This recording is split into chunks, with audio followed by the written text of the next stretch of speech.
cannot believe my show Ironside got canceled. I just cannot believe that, Risa.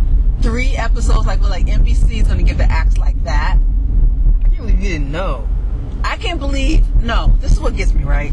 You spend that much money to have that much marketing and everything else surrounded by a new series, and you're not even going to give it a chance to grow past 3 episodes. I mean, like, come on.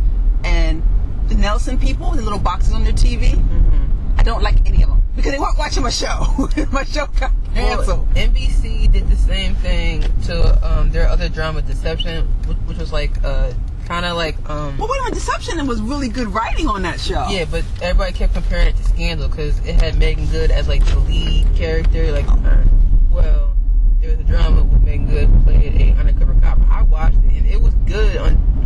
I watched the first maybe 5 episodes and it was good, but then at some point you start getting boring. I was just like, I think some people just didn't want to see Blair Underwood in a wheelchair. That's my honest opinion. oh, we're going back to Iron. Yes, we are going back to Ironside because I'm still ticked off about it. I think some people did not understand it was more of an ensemble cast, that all of them had an interesting story that we're going to find more out about. Now I'll never know. I'll never know what Holly's family's deal was. But what time did it come on? It came on at 10. I did not like the fact that it came on Wednesdays at 10. It should come on like Sunday or maybe Saturday, something like that, when there's nothing else on TV. It was right up against Nashville. I did not like that because I like Nashville. I actually missed some Nashville to watch my show. But I'm kind of a little devastated. They didn't give it a try. I think NBC pulls down the axe a little too quick.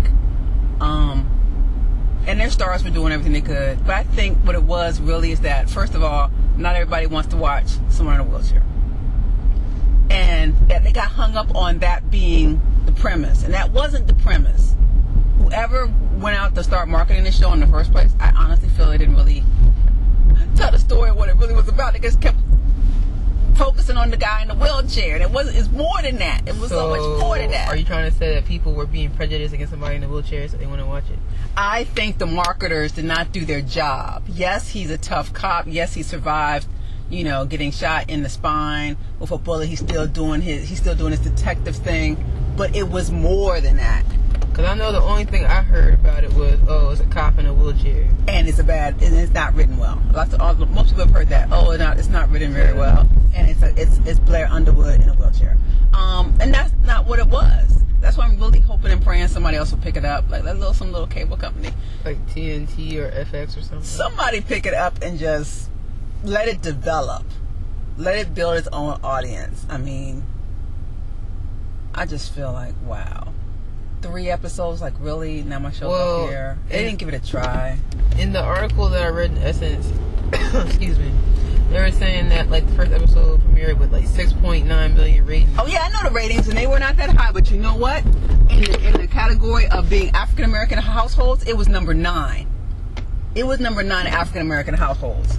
So if you know how we are, we let Boo Boo and them watch it first. If they like it and say, yes, I'm telling you, we let our people, our relatives start watching it. And if our relatives say, look, y'all got to give us a try, we're like, okay, let me get caught up on the first 2, 3, 4 episodes and start watching it too, because so-and-so's watching this and it's really good. We don't automatically just stop what we're doing, turn the channel, go to that station and start watching until enough buzz in our community starts. And the fact that it was already number 9 out of all the Nielsen African American households is pretty darn good. I know that. So it might not have been in the top 15 or whatever of all households, but among our people, it was doing pretty good. That means that we were trying to get our show to stay on and build. We were trying to build our audience with the help of all of our media outlets and Facebook and Twitter and all that. We were starting to rally up. So I had to take my little Ironside piece there, because now it's all rest in peace for Ironside until it can resurrect itself on another network. And I think it was good acting, and I think the writing was starting to improve. They were starting to get their handle on the writing stuff, and I'm disappointed. I'll never know what happens with Holly. I'll never understand what happens with the rich kid that was a stockbroker turned cop. Like, why did he leave the money and become a cop? I'll never find out this stuff, and I'll never see Virgil's family. I'll never get to understand what his wife was like if he had any kids and nothing. You seem so devastated. I really am. And all your little scandal, gladiator people should have came on board and watched it for a little bit. Don't be hating. Y'all should have helped a little bit, but I'm gonna let it go. Wednesdays at 10 o'clock, I'm asleep. I have a busy day. I know. I'm gonna let it go. Now. I had my piece. I said my piece. I'm gonna let it go now. Rest in peace, Ironside. Hope you get resurrected.